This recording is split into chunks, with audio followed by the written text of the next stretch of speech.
Salut à tous pour le vidéo concernant Xavi et le Barça et j'expliquais pourquoi selon moi le projet est définitivement lancé. Parce que oui, ces derniers temps le Barça va beaucoup mieux, mais pour moi, ce match-là est vraiment déclencheur de ce qui va se passer dans la suite. Et je vais vous dire pourquoi, tout simplement, on verra d'un point de vue historique et même plusieurs autres détails. En tout cas, pour moi, c'est important d'en parler parce que hier, c'était un petit peu trop à chaud.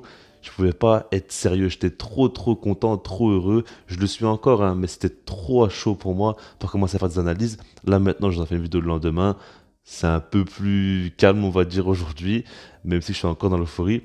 Mais bref, on verra donc tout ce qu'il faudra voir, tout simplement. Et j'aimerais quand même commencer par le point de vue historique. Je le fais jamais, hein. Sur ma chaîne YouTube, vous savez très bien que je le fais jamais. Je suis pas du genre à faire ça, mais pour moi, le Barça est un club pas comme les autres et il faut essayer de voir un peu plus loin, même s'il y a d'autres clubs aussi qu'il faut essayer de voir.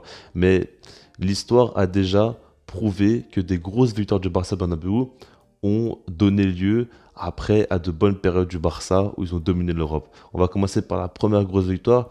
Après, je ne vais pas non plus remonter avant les années 2000 parce que pour moi c'est un peu exagéré. Mais c'est en 2005-2006 où Franck Rijkaard avait su battre le Real Madrid 3-0 à Bernabéu avec notamment un très grand Ronaldinho.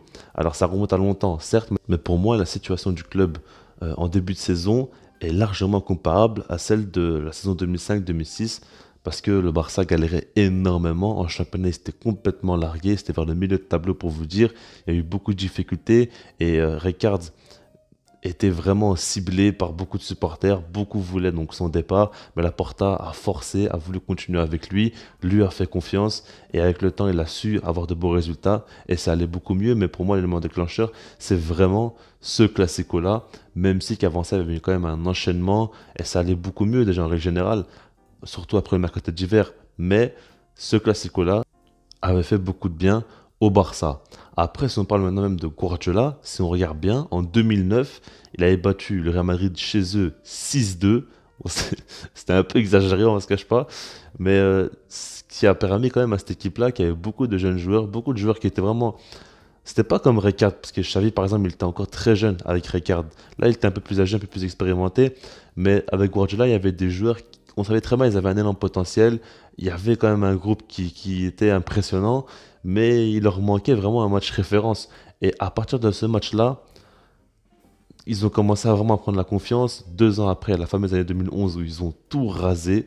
2012 aussi, ils ont été exceptionnels. Bon, après, vous savez très bien quoi c'est le Barça de Guardiola. Ils ont été phénoménales. Ils ont vraiment tout écrasé, limite en Europe. Et ils ont été très impressionnants. Mais pour moi, c'est grâce à ce match-là qu'ils ont vraiment pris la confiance. Ils ont eu ce match référence. Et c'est ça qui a fait comprendre aux joueurs qu'ils pouvaient faire encore plus et atteindre des sommets, tout simplement. Et après même, pour terminer, il y a aussi Luis Enrique qui avait gagné 4-0 au Bernabeu sans Messi. Il y avait notamment Neymar et Suarez titulaires. Messi est rentré en cours de jeu. Après là, c'est pour moi totalement différent de Rijkaard et Guardiola parce que le Barça avait déjà quand même un gros statut. Ils avaient déjà gagné avec des champions sous Luis Enrique. Donc c'est différent. Mais en tout cas pour moi, Rijkaard et Guardiola, leur victoire a été très importante pour la suite du Barça. Et aujourd'hui, on a Xavi qui humilie encore une fois le Real Madrid chez eux. Là, c'est 4-0. Ça fait très mal.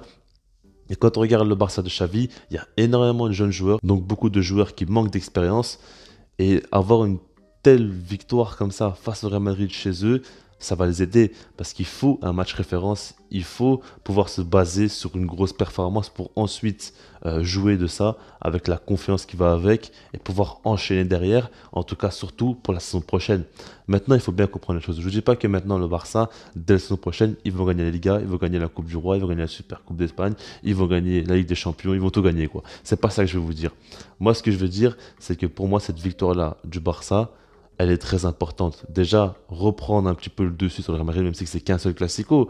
Maintenant, c'est pas n'importe quelle victoire. C'est une victoire 4-0 chez eux. Croyez-moi, ils vont avoir du mal à s'en remettre. Clairement, même s'ils vont le cacher, ils vont avoir beaucoup de mal à s'en remettre. Du coup, reprendre un petit peu le dessus sur eux, ça fait directement peur, on va dire, aux autres équipes et ça envoie un message assez fort, surtout en Espagne, mais un petit peu en Europe quand même. Et puis, le projet sportif est remis en avant, tout simplement. Et maintenant, il y a quand même une chose à prendre en compte, c'est que le Barça devra faire un gros mercato. Alors, il y a déjà des arrivées libres qui sont quasiment bouclées, ok, mais il faut une grosse recrue. Il y a notamment Haaland, il y a Mohamed Salah, il y a pas mal de possibilités qui vont s'ouvrir au Barça. Je pense qu'aujourd'hui, par exemple, un joueur comme Haaland, a bien compris que le projet du Barça est très très sérieux. Regardez ce que Xavi a fait en très peu de temps. En pleine saison, il est arrivé, il a transformé complètement l'équipe. Imaginez si des joueurs comme Haaland arrivent, des joueurs de classe mondiale, en plus de ce qu'il a déjà, ça peut que être meilleur tout simplement. Et ça, je pense qu'il a compris et il le voit très bien qu'au Barça, il peut être la star d'une équipe qui marche déjà très très bien. Et il y a beaucoup de choses à gagner là-dedans. Maintenant, le Real Madrid aussi, c'est une très grosse équipe. Il ne faut pas non plus prendre à la légère. Là, pour l'instant, pour moi, cette saison, c'est un échec dans la production du jeu. Je pense qu'ils auraient pu faire beaucoup mieux. C'est déjà pas mal au niveau des joueurs. Pour moi, individuellement, Benzema, Vinicius, Courtois, par exemple, ils font une saison exceptionnelle et c'est très très fort ce qu'ils font. Maintenant, collectivement, pour moi, il y a une grosse marge de progression chez eux. Et du coup, Haaland, déjà par rapport à ça, au niveau de son choix, ça peut peser.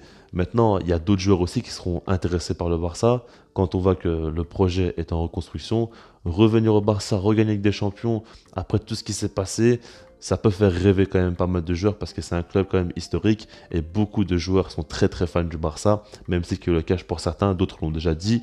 Mais voilà, moi je pense vraiment que ce match-là peut changer un peu la donne et vraiment mettre en confiance cette équipe-là du Barça. Et puis là, aujourd'hui, la crédibilité pour Xavi, elle est monstrueuse. Aujourd'hui, personne ne peut mettre en doute Xavi. Tout le monde a vu ce qu'il est capable de faire. Et c'est quand même excellent pour lui parce qu'il aura plus de tranquillité, plus de temps pour mettre en place son jeu. Et aujourd'hui, si Xavi demande à la Porta un joueur, bien évidemment que Laporta voudra donc tout faire pour que Xavi ait ce joueur-là parce qu'il voit très bien que Xavi a des idées très claires par rapport à son jeu et que les résultats commencent vraiment à arriver. Donc du coup, tout est parfait. Il y a une entente entre la direction, le coach, les joueurs. Tout va très très bien, les résultats arrivent, le style de jeu est imprégné et pour moi c'est tout ce que le Barça devait rêver pour cette fin de saison avec Xavi, que tout simplement on retrouve une identité, un vrai style de jeu, on arrive simplement à briller avec ce qui nous a fait briller dans le passé, c'est-à-dire un jeu de position, un pressing, un contre-pressing, un jeu très offensif. Vous savez très bien quoi, le Barça qu'on aime voir. Et du coup, là, maintenant, on peut espérer de très grandes choses pour la saison prochaine. Et c'est bénéfique à 10 000%. En tout cas, moi, j'ai très, très hâte de voir le mercato qui va être fait. Je pense qu'aujourd'hui, il n'y a pas de doute. Beaucoup de joueurs, grâce à ces dernières performances, et surtout le match face au Real Madrid, vont être plus qu'intéressés à aider de venir au Barça et vont essayer de forcer pour venir au club. Aujourd'hui, l'attractivité du Barça a totalement changé, et notamment grâce à cette victoire-là, parce que c'est très symbolique, et c'est ça qui prouve que le Barça peut viser plus haut, tout simplement. Et en tout cas, moi, ça me fait très plaisir, et j'ai hâte de voir les prochaines semaines, les prochains mois, et la saison prochaine, comment elle va se dérouler. Après, n'oubliez pas aussi qu'il y a des gamins comme Pedri, comme Gavi, qui sont très très jeunes, qui ont très peu d'expérience, et qui vont bientôt jouer une Coupe du Monde encore. Ils vont continuer à avoir du temps de jeu sous Xavi. La saison prochaine, ils vont jouer en Ligue des Champions et ils risquent encore d'énormément progresser. Leur marge de progression est encore bien plus haute que ce qu'on voit aujourd'hui. Donc du coup, ça fait quand même kiffer. Je sais pas comment vous en pensez par rapport à ce que je vous dis. Et puis sinon, moi je vous dis peace.